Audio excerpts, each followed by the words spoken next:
Mari kita bersihkan batin kita bersihkan diri kita, jiwa kita. Jernihnya batin, jernihnya diri itu menunjukkan bahwa kita sudah bercahaya. Apalagi jika nanti cahaya Allah hadir dalam diri kita. Disitulah nur ala nur terjadi. Cahaya di atas cahaya. Itulah makna ayat ini menurut Imam Ghazali.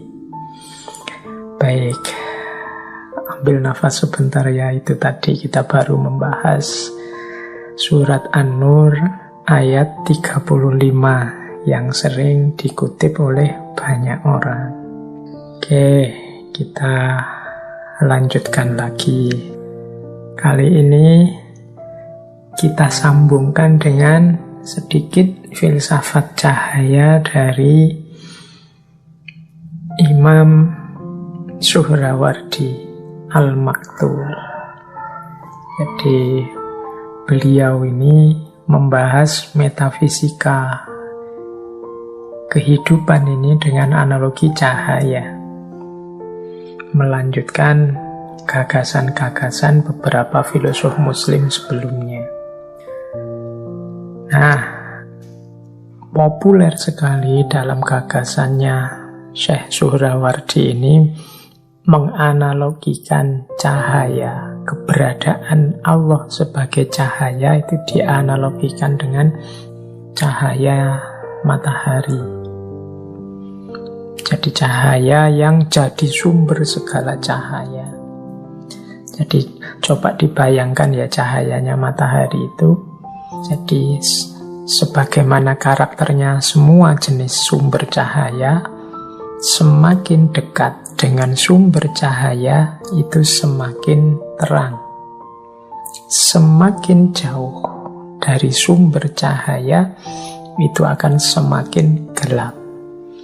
Ini gagasan semacam ini kalau teman-teman ingin menggali lebih jauh ada pengaruh dari Neoplatonisme, Plotinus. Dulu juga kita sudah pernah mengkaji ini. Jadi maksudnya apa?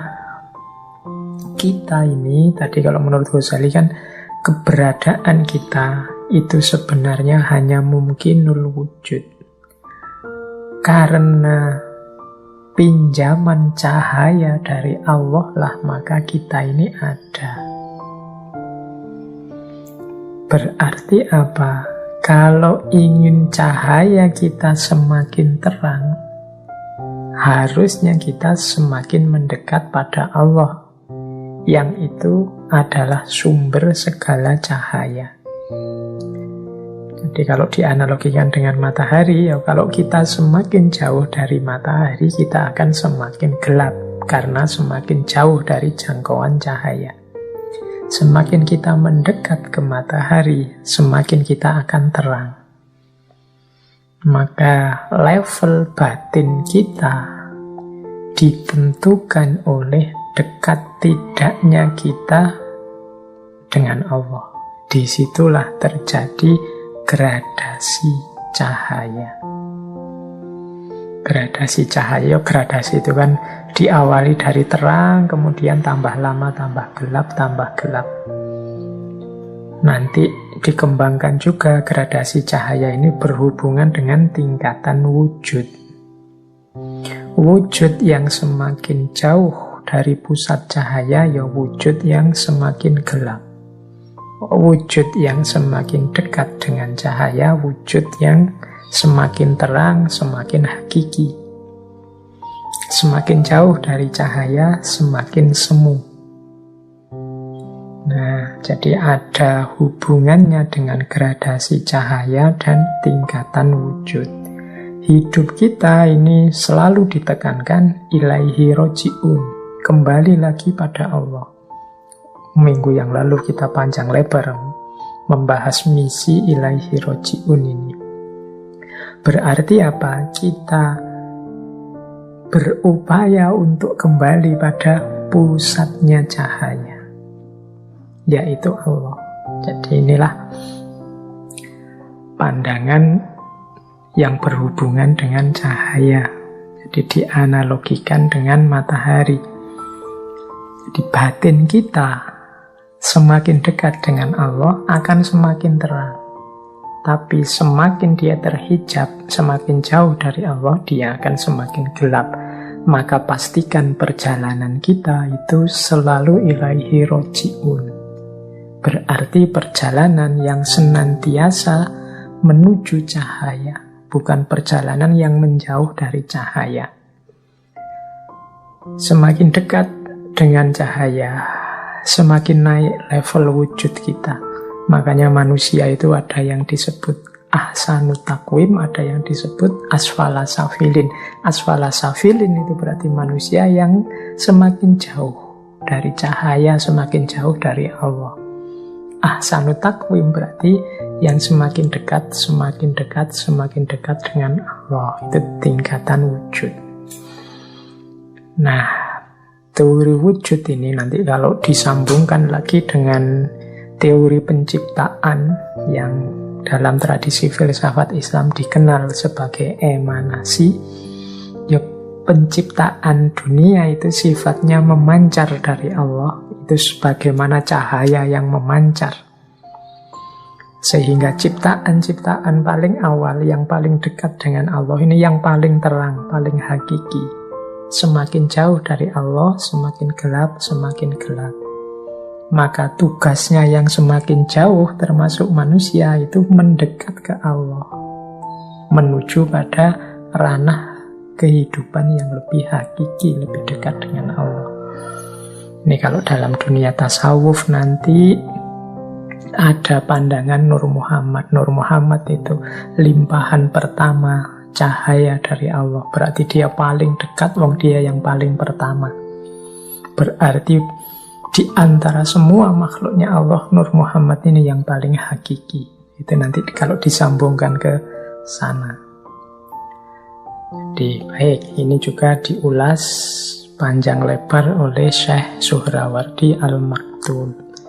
Jadi untuk kita pedomani saja, apakah hidup kita ini sedang menuju cahaya atau menjauh dari cahaya.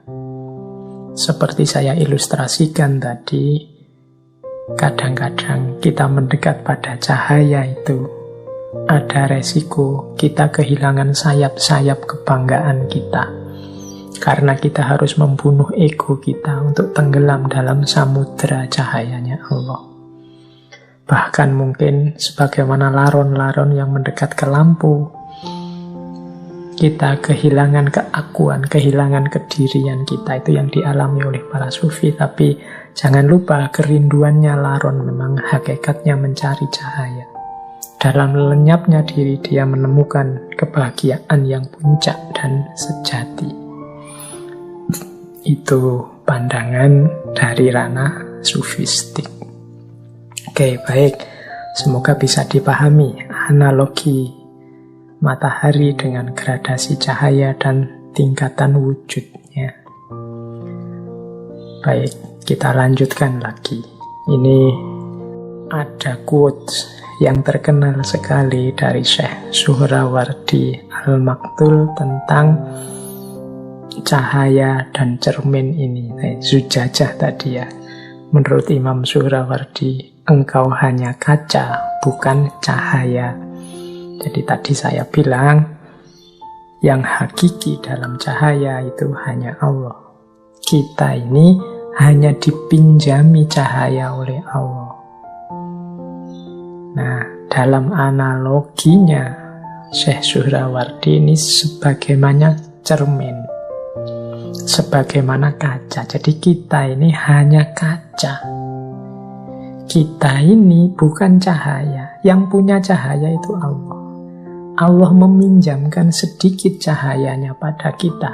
Kalau kaca diri kita, kaca batin kita jernih, maka dia akan memantulkan kejernihan cahayanya Allah. Tapi kalau batin kita kotor, ya cahaya itu tidak terpantul dari diri kita. Dengan makna yang lebih luas, segala prestasi, keindahan, kebaikan, kedahsyatan diri kita sebagai manusia itu hanya memantulkan pinjaman daya dan kekuatan dari Allah saja. Jadi kita hanya kaca yang memantulkan cahayanya Allah, bukan daya dan kekuatan kita yang sejati, bukan cahaya kita sendiri, tapi pinjaman dari cahaya dan kekuatan dari Allah. Nah, ilustrasinya kaca dan cahaya tadi. Jadi kita ini hanya kaca, bukan cahaya. Berarti kita hanya memantulkan cahayanya Allah. Yang analogi yang mudah coba diperhatikan para walinya Allah atau para nabi, khususnya Rasulullah. Di situ saya uraikan bagaimana Kanjeng Nabi Muhammad itu contoh mudah untuk kita menjelaskan perumpamaan kaca dan cahaya tadi. Jadi cahaya ilahi yang luar biasa bertemu dengan Rasulullah yang jernih, yang terang, yang tidak ada kotor sama sekali dalam dirinya, maka cahaya itu, cahaya ilahi itu kemudian dipantulkan oleh Rasulullah ke seluruh alam semesta. Disitulah terjadi momen rahmatan lil alamin, bahwa kehadiran Kanjeng Nabi adalah rahmat bagi seluruh alam semesta. Karena Kanjeng Nabi mampu memantulkan cahayanya Allah dengan sempurna. Jadi sebagaimana cermin yang menghadap matahari, kalau cermin ini sangat jernih, maka dia bisa memantulkan cahaya matahari dengan luar biasa terang. Nah, itu ilustrasinya. Maka sejauh mana kita bisa memanifestasikan dalam hidup kita diri kita sebagai rahmatan lil alamin, berarti sejernih apa kaca diri kita, sejernih apa batin kita yang mampu memantulkan cahaya Allah yang hadir dalam diri kita. Disitulah nanti akan terjadi rahmatan lil alamin. Mengapa hari ini rasanya kok agak berat mewujudkan yang rahmatan lil alamin ini? Mungkin karena kaca cermin kita kurang jernih. Jadi kita sibuk dengan banyak hal-hal lain yang menjadi hijab, sehingga kaca kita gelap. Ketika kaca kita gelap, maka dia tidak bisa memantulkan cahaya. Kalau kaca itu, bayangkan kaca ketutup kotoran-kotoran, dari warnanya putih jernih jadi hitam. Kalau teman-teman memberi cahaya ke atas kaca yang hitam itu, tidak akan ada pantulan apa-apa, tidak akan merefleksikan apa-apa. Maka butuh dibersihkan dulu kacanya, baru kita mampu memantulkan cahaya, baru kita mampu rahmatan lil alamin. Makanya sering di banyak kesempatan saya mendorong teman-teman untuk secara aktif introspeksi diri, secara aktif muhasabah. Muhasabah itu nama lain dari mari kita bersihkan, kita teliti jangan-jangan banyak kotoran dalam cerminan jiwa kita. Kalau dalam cermin jiwa kita banyak kotoran, kalau bahasa ayat tadi zujajahnya kotor, misbahnya tidak ada gunanya. Setinggi apapun akal pikiran, sedahsyat apapun hidayah dari Allah dalam bentuk Al-Quran, dalam bentuk kebenaran, keimanan, tuntunan Kanjeng Nabi, tidak ada gunanya karena cermin kolbu kita yang kotor. Jadi di titik inilah sebenarnya kuncinya filsafat cahaya. Jadi bagaimana kita memantulkan cahayanya Allah ke seluruh alam semesta, ini sebenarnya tugas kita. Baik, ambil nafas sebentar. Semoga sedikit banyak sudah ada yang bisa ditangkap dari yang saya sampaikan malam hari ini. Titik-titik kunci dari bahwa hakikat hidup kita adalah merindukan cahaya dan mencari cahaya. Namun itu tidak ada gunanya kalau batin kita kotor. Karena ketika batin kita kotor, keruh, maka cermin jiwa kita tidak akan bisa menangkap cahaya, apalagi memantulkannya. Baik. Nah, saya tambahi sekarang aspek-aspek teknisnya. Kalau tadi filosofinya sudah ya. Saya awali dari kotoran-kotoran yang bisa menutupi cermin kaca jiwa kita. Kotoran-kotoran yang bisa nempel pada zujajah. Atau dalam istilah para sufi sering disebut hijab. Hijab itu berarti penghalang. Inilah yang menghalangi jiwa kita, batin kita untuk menangkap cahayanya Tuhan. Ya kalau menangkap saja tidak bisa, bagaimana bisa memancarkannya? Yang pertama, ini yang PR berat kita ini. Ini sebenarnya levelnya paling rendah sih, tapi kita masih sering terjebak di sini, yaitu dosa dan maksiat.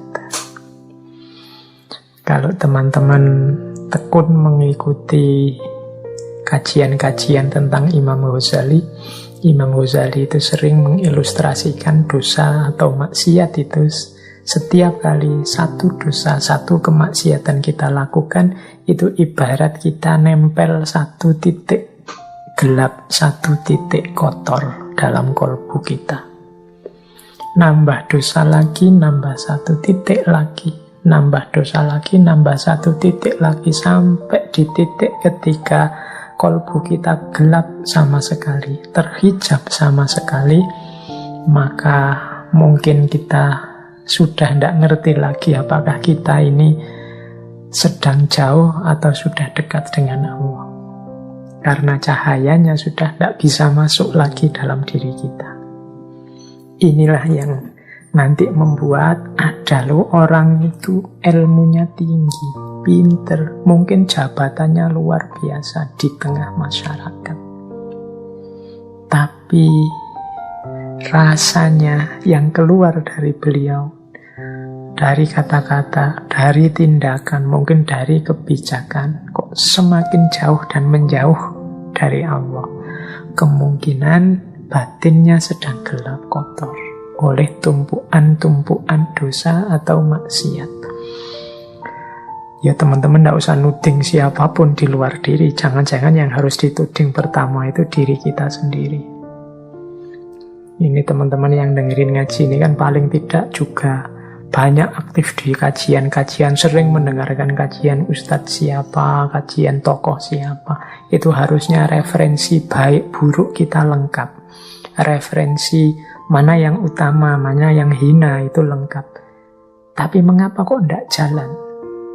Itu kemungkinan karena hidayah Allah tidak kelihatan. Mengapa hidayah Allah tidak kelihatan? Karena batin kita sedang gelap, tertutup oleh hijab-hijab. Jadi kalau ada orang berkata, semoga engkau mendapat hidayah, loh Allah itu sangat sayang pada kita, dia selalu memberikan hidayah pada siapapun yang mau. Faman sya'a falyu'min wa man sya'a falyakfur.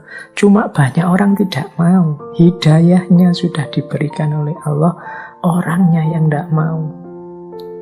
Mengapa dia tidak mau? Batinnya gelap. Jadi dia tidak bisa memilah dan memilih. Wong yo gelap. Kenapa batinnya gelap? Yo antara lain karena banyak dosa dan kemaksiatan. Jadi yo seperti saya jelaskan tadi di awal kan, hidayah Allah itu bisa berupa Al-Quran, bisa berupa Rasulullah, bisa berupa kebenaran, bisa berupa keimanan. Harusnya ini sudah terbaca, wong barangnya konkret, ada hidayah Allah itu. Tapi kita tidak mampu mengikutinya karena batin kita tidak bisa menemukannya, hidayah itu dalam diri kita, karena batin kita gelap. Yo, Imam Ghazali kan bahkan kalau dalam Bidayatul Hidayah itu kan may yazdad ilman walam yazdad hudan. Jadi barang siapa yang ilmunya tambah tapi tidak menemukan hidayah, hidayahnya kok tidak tambah, ya berarti yang terjadi hanya dia semakin jauh dari Allah. Jadi ada orang ilmunya nambah tapi tambah jauh dia dari Allah. Mengapa? Karena dia nambah ilmu tapi tidak ketemu hidayah. Kenapa kok tidak ketemu hidayah? Ya karena batinnya gelap. Pertama-tama ada hijab, namanya dosa atau maksiat. Yang kedua ada, ini lebih tinggi daripada dosa dan maksiat, keterikatan-keterikatan duniawi. Ini sering juga menjadi hijab kita, menjadi titik gelap dalam diri kita. Keterikatan duniawi itu semua hal yang sifatnya duniawi, bahkan sampai keluarga, anak, istri, harta benda. Itu kalau membuahkan keterikatan. Keterikatan itu berarti ketidakmampuan kita untuk lepas dari hal-hal duniawi itu dan menuju Allah. Jadi karena anak, karena harta, sehingga kita lupa atau kita semakin jauh dari Allah, itu namanya keterikatan. Mungkin pekerjaan, mungkin jabatan, mungkin organisasi, mungkin lembaga, apapun. Itu kan barang-barang duniawi. Semakin banyak keterikatan-keterikatan, ya semakin batin kita gelap. Karena posisi cahayanya Allah di situ ditutupi oleh keterikatan kita. Ada orang yang galau karena harta saja, sampai lupa Allah, mungkin beribadah, mungkin ingat Allah, mungkin ngaji, tapi semuanya orientasinya pada puncaknya ke arah harta. Atau mungkin jabatan, atau mungkin reputasi di tengah masyarakat, atau mungkin nama baik, atau mungkin popularitas. Ini keterikatan-keterikatan duniawi. Nah, ini juga bisa jadi hijab karena dia menghalangi cahayanya Allah. Itu yang kedua. Jadi mari kita berjuang lepas dari keterikatan. Bukan berarti tidak boleh punya harta, bukan berarti tidak boleh sayang anak, sayang istri, bukan berarti tidak boleh cinta pekerjaan, serius dalam mencari nafkah, tidak. Tapi jangan melahirkan keterikatan. Keterikatan itu berarti kita sama sekali tidak bisa lepas, bahkan membuat kita tidak mampu sepenuhnya berpaling kepada Allah. Itu namanya keterikatan. Banyak cerita-cerita sufi yang kita pahami sebagai bagaimana mereka itu ada yang kaya raya, ada yang anaknya banyak, ada yang hartanya luar biasa, tapi tidak terikat. Seandainya hilang saat ini juga, toh dia tidak merasa sayang. Karena satu-satunya yang dicari hanya ridhonya Allah saja. Nah, itu hijab yang kedua. Ini sebenarnya lebih tinggi daripada sekedar dosa dan maksiat. Kalau dosa dan maksiat ini paling dasar. Kita tidak bisa lepas dari dosa dan maksiat. Biasanya kita juga mengalami keterikatan duniawi. Baik, ada yang lebih tinggi lagi dari keterikatan duniawi, yaitu kebanggaan diri. Nah, ini lebih halus lagi kalau ini. Saya sudah bebas dari dosa dan maksiat. Tidak mungkin saya tergoda lagi oleh dunia. Dunia sudah saya kalahkan. Saya tidak terikat lagi oleh nikmat duniawi apapun jenisnya. Saya sudah mati-matian berjuang dan saya sukses. Betapa saya ini bangga dengan diriku karena mampu dan kuat melawan godaan dunia. Hati-hati, persepsi-persepsi semacam ini bisa juga menutupi Allah. Kalau yang awal tadi menutupi Allah, cahayanya dengan dosa, yang kedua menutupi cahayanya Allah dengan keterikatan duniawi, yang ketiga ini menutupi cahayanya Allah dengan diri kita sendiri. Merasa bahwa kita mampu, kita bisa. Hanya dengan daya kekuatan kita sendiri, kita lupa bahwa la haula wa la quwata illa billahil aliyyil azim. Daya dan kekuatan apapun yang kita miliki untuk sukses, itu hakikatnya adalah dan hanyalah anugerahnya Allah saja. Jadi jangan tertipu oleh kebanggaan diri. Apapun sukses, apapun keberhasilan, termasuk keberhasilan menjernihkan diri, keberhasilan membersihkan kaca batin kita, itu hakikatnya adalah anugerah Allah juga. Maka satu-satunya yang pantas dan layak kita lakukan adalah bersyukur. Alhamdulillahi Rabbil Alamin. Nah, ini hijab yang ketiga, ego. Ada lagi hijab yang keempat. Hijab yang keempat ini salah atau sesat orientasi. Kalau salah itu memang jalannya keliru, kalau sesat itu ya kayak orang tersesat.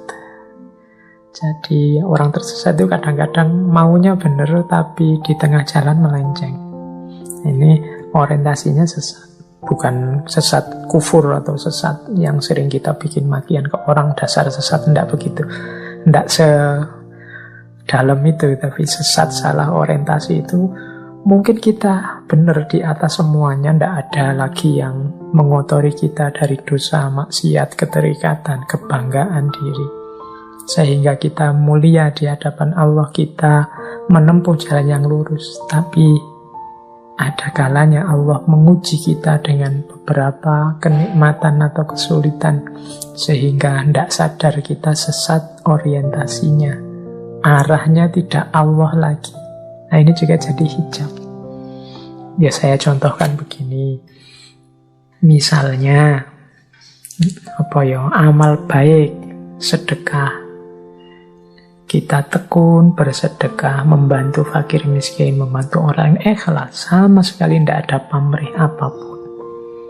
Akhirnya oleh Allah, rezeki kita dilipat gandakan seperti janjinya. Kita tambah kaya, tambah kaya.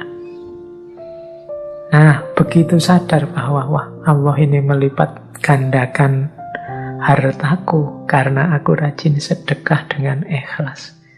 Enaknya sedekahku tak tambah lagi biar Allah lebih melipat gandakan lagi.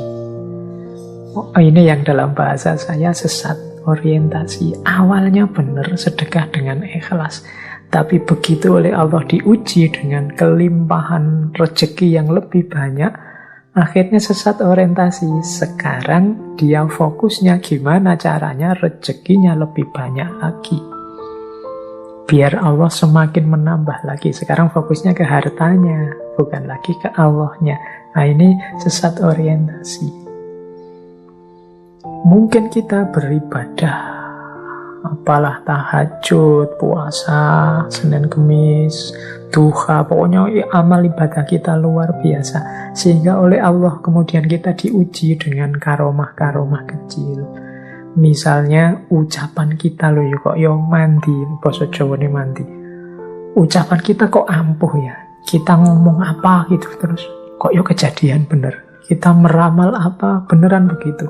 Kita lihat orang itu kita seperti bisa membaca dosa-dosa yang dia lakukan misalnya begitu.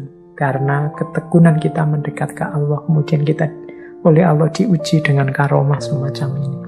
Itu kalau tidak hati-hati, karomah-karomah ini kemudian melahirkan tadi kebanggaan diri atau sesat orientasi.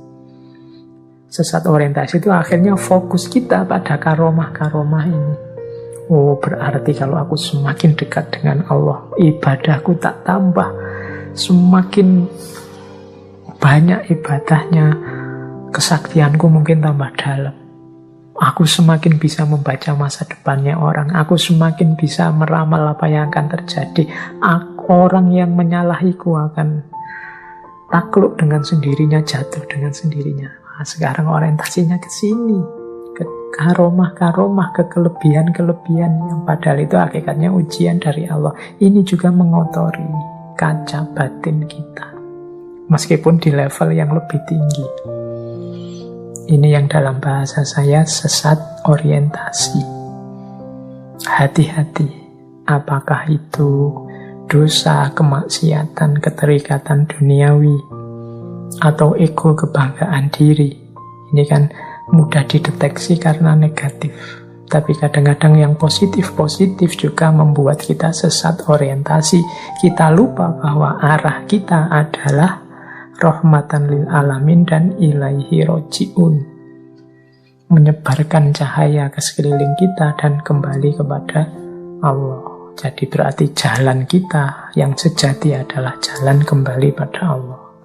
Tidak yang aneh-aneh dan macam-macam, termasuk yang duniawi, yang sakti-sakti, yang dahsyat-dahsyat. Jadi ndak itu. Itu semua kalau ndak hati-hati akan menjadi hijab.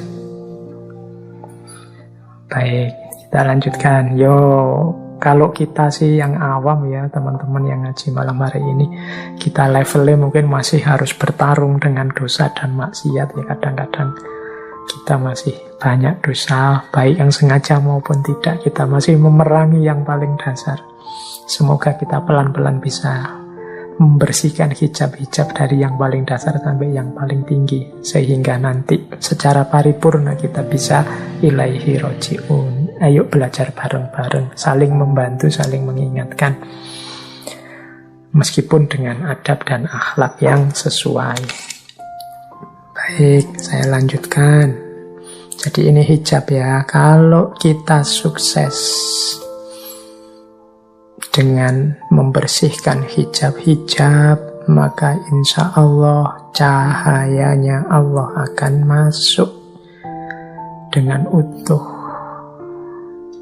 Jadi hadir dengan sempurna. Disitulah nanti kita akan mengalami masuknya cahaya.